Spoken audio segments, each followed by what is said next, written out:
बिस्मिल्लाहिर्रहमानिर्रहीम। अस्सलाम वालेकुम। मैं हूं आयशा और वेलकम करती हूं आपको अपने यूट्यूब चैनल आयशा के किचन में।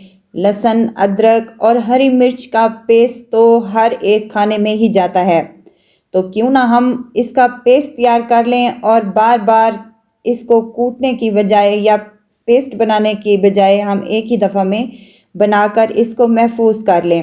पूरा रमज़ान या रमज़ान शरीफ के अलावा भी हम इसका पेस्ट तैयार करके अपनी ज़िंदगी को आसान कर सकते हैं।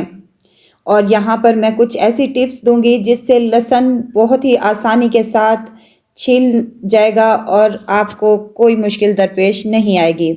यहाँ पर मैंने आधा किलो लहसुन लिया है, अदरक है मेरे पास और हरी मिर्चें हैं। इनको अच्छी तरीके से हरी मिर्चों को धो लें। तो सबसे पहले आती है बारी लहसुन की। लहसुन छीलना एक बहुत ही मुश्किल काम है। हम ख़वातीन के लिए लहसुन को छीलना एक बहुत बड़ा मसला होता है। हम लोग तो हर रेसिपी में ही ये यूज़ करते हैं, तो मैं तो ऐसे ही करती हूँ कि एक दफ़ा में पेस्ट तैयार कर लेती हूँ। बार बार मुझे कूटना या पेस्ट तैयार नहीं करना पड़ता। ये पेस्ट हमारा हमें 1 महीने तक इजीली चल जाता है, तो ये बिल्कुल भी ख़राब नहीं होगा, ना ही ये ग्रीन हो जाएगा। तो यहाँ पर तमाम लहसुन के जवे मैंने अलहदा से कर लिए हैं। अब मैं आपको यहाँ पर ऐसी टिप दूंगी जिससे आपके लहसुन बेहद आसानी के साथ छिल जाएंगे। अवन तो हर घर में ही मौजूद होता है, बस ये इसको प्लेट को हमने रखना है अवन में और इसका 1 मिनट का टाइमर लगा देना है। 1 मिनट के बाद हमने इसको निकाल लेना है। तो ये गर्म हो चुके होंगे हल्के से, तो अब जल्दी जल्दी से इनके रिमूव कर लें छिलके, ताकि ये ठंडे ना हो जाएं। जब ये ठंडे हो जाएंगे तो ये छीलने में आसानी से नहीं छिल सकेंगे। तो यहाँ पर गर्म हो चुके हैं, ये देखें बेहतरीन से हमारे लहसुन जो है वो छिल रहा है, आसानी के साथ इसका छिलका रिमूव हो रहा है। इसी तरह से तमाम मैं लहसुन अपना छील लूँगी। अगर आपके बच्चे अवेलेबल हैं तो उनसे ये काम करवा लें, बेहद आसानी के साथ हो जाएगा। मैंने 2 बच्चों को काम पे लगाया था तो आसानी के साथ ये छिल गया है माशाल्लाह से। तो ये देखें मेरा लहसुन जो है वो बेहद आसानी के साथ छिल चुका है, यहाँ पर आ चुका है। और यहाँ मैंने अदरक जो है उसको भी छील लिया है और इसके बारीक बारीक से टुकड़े कर लें, ताकि हमारी जो ग्राइंडर वाला जग है वो ख़राब ना हो जाए। इसके बड़े बड़े पीस मत काटें क्योंकि ये बहुत सख्त होती है।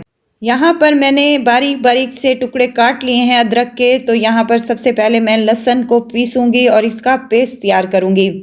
जग ले लिया है मैंने और इसमें हाफ जो है लहसुन के जवे मैं इसमें शामिल कर दूँगी। एक दफ़ा में मत डालिएगा, वरना हमारी जो जूसर का जग है वो ख़राब होने का अंदेशा है। हाफ कप मैं यहाँ पर ऑयल का शामिल करूँगी और इसको अच्छे तरीके से चला लूँगी। दरमियान दरमियान में मैंने इसको चलाते हुए थोड़ा थोड़ा करके और लहसुन और थोड़ा ऑयल और शामिल करके मेरा तमाम लहसुन में 1 कप ऑयल शामिल हुआ है। तो यहाँ पर मज़ेदार सा हमारा पेस्ट बनकर रेडी हो चुका है। अब ना ही ये ख़राब होगा और ना ही ये ग्रीन होगा। इसको एक जार में भर लेते हैं और इसको हम फ्रिज में महफूज करेंगे इंशाल्लाह। अब यहाँ पर मेरे पास अदरक है, अदरक का पेस्ट तैयार करेंगे। इसी तरह से अदरक थोड़ी मिकदार में थी तो मैंने इसको पूरा ही डाल दिया है और हाफ कप इसमें ऑयल का शामिल कर दिया है। इसको भी ग्राइंडर में डालकर ग्राइंडर चला लेंगे। ग्राइंडर को चलाने का मैं आपको तरीका बताऊं। यहाँ पेस्ट तैयार हो चुका है माशाल्लाह से। तरीका ये है कि इसको एक ही दफ़ा में नहीं चलाना, इसको रोक रोक कर चलाना है, तो हमारे बेहद आसानी के साथ ये पेस्ट बनकर तैयार हो जाएगा इंशाल्लाह। इसको भी एक जार में हम शामिल कर लेते हैं। अब यहाँ मैं हरी मिर्चों का पेस्ट तैयार करूँगी। हरी मिर्चें की डंडी निकाल लेनी है और इसको शामिल कर देना है जग में, और हाफ कप ऑयल का मैं यहाँ पर इसमें भी शामिल करूँगी। बेहद आसानी के साथ बन जाते हैं और हमें कोई भी मुश्किल खाना पकाने में नहीं आती। फटाफट से लहसुन अदरक का पेस्ट उठाया और अपनी सालन को हमने तैयार कर लिया। यहाँ हरी मिर्च का पेस्ट भी रेडी हो चुका है माशाल्लाह से।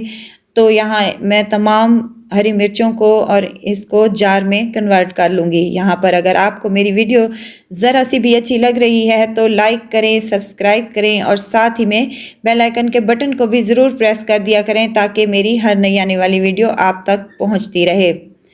अब आप इसको 1 महीने तक इस्तेमाल कर सकते हैं। ना ही इनका कलर ख़राब होगा और ना ही ये पीले पड़ेंगे।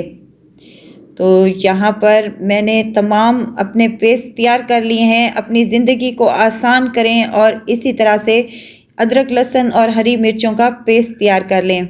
उम्मीद करती हूँ कि आपको आज की ये मेरी टिप एंड ट्रिक्स वाली रेसिपी ज़रूर पसंद आई होगी। इजाज़त चाहती हूँ, फिर आऊँगी इंशाल्लाह एक नई और मज़ेदार सी चटपटी रेसिपी के साथ। आयशा को दीजिए इजाज़त। अपना बहुत सारा ख्याल रखिएगा। अल्लाह हाफ़िज़।